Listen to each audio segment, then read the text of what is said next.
اعوذ باللہ من الشیطان الرجیم بسم اللہ الرحمن الرحیم۔ سورۃ الرحمن اور سورۃ الواقعہ یہ آخری جوڑا ہے۔ میں نے عرض کیا تھا شروع میں کہ یہ 7 صورتیں جو ہیں ان میں سے سورہ قاف منفرد ہے، سورہ ذاریات، سورہ طور جوڑا ہے، سورۃ النجم، سورۃ القمر جوڑا ہے، سورۃ الرحمن، سورۃ الواقعہ یہ جوڑا ہے۔ یہ جوڑا بڑا عجیب ہے۔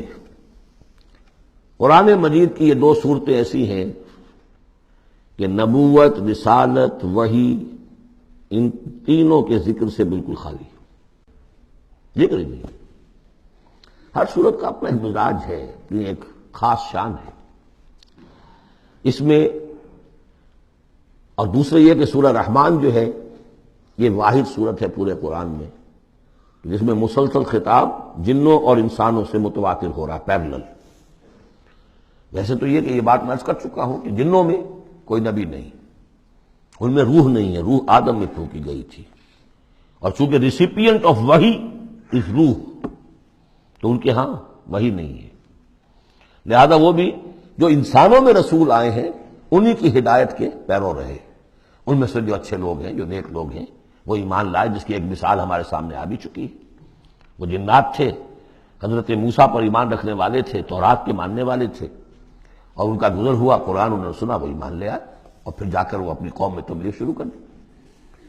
تو گویا کہ قرآن مجید میں جب یا ایھا الناس کہا جاتا ہے تو اگرچہ انسان مراد ہیں، لیکن یہ کہ انہی کے تابع خطاب جو ہے وہ جنات سے بھی ہے، لیکن اس صورت میں اس کو کھول دیا گیا۔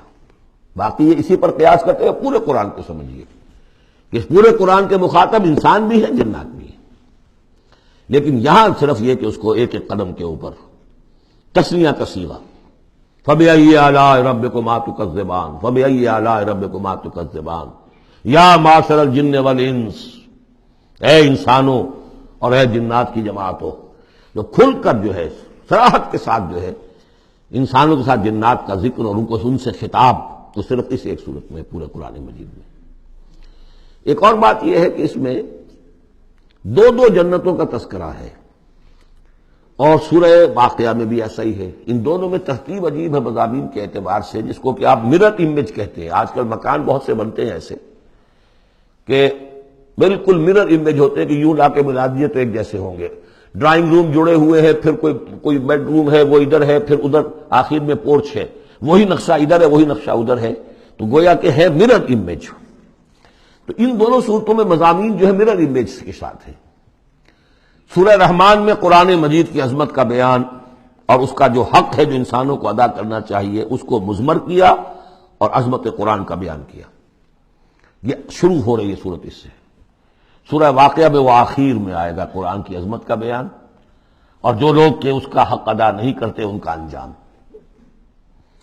پھر اس میں اس کے بعد جو ہے پہلے ذکر ہے اہل جہنم کا، اور اس کے بعد ہے 2 طرح کی جنتوں کا، 2 درجے ہیں اہل جنت کے، لیکن وہاں کیا ہے؟ پہلے تذکرہ ہے دو کامیاب گروہوں کا، اور پھر آخر میں تذکرہ ہے جہنمیوں کا۔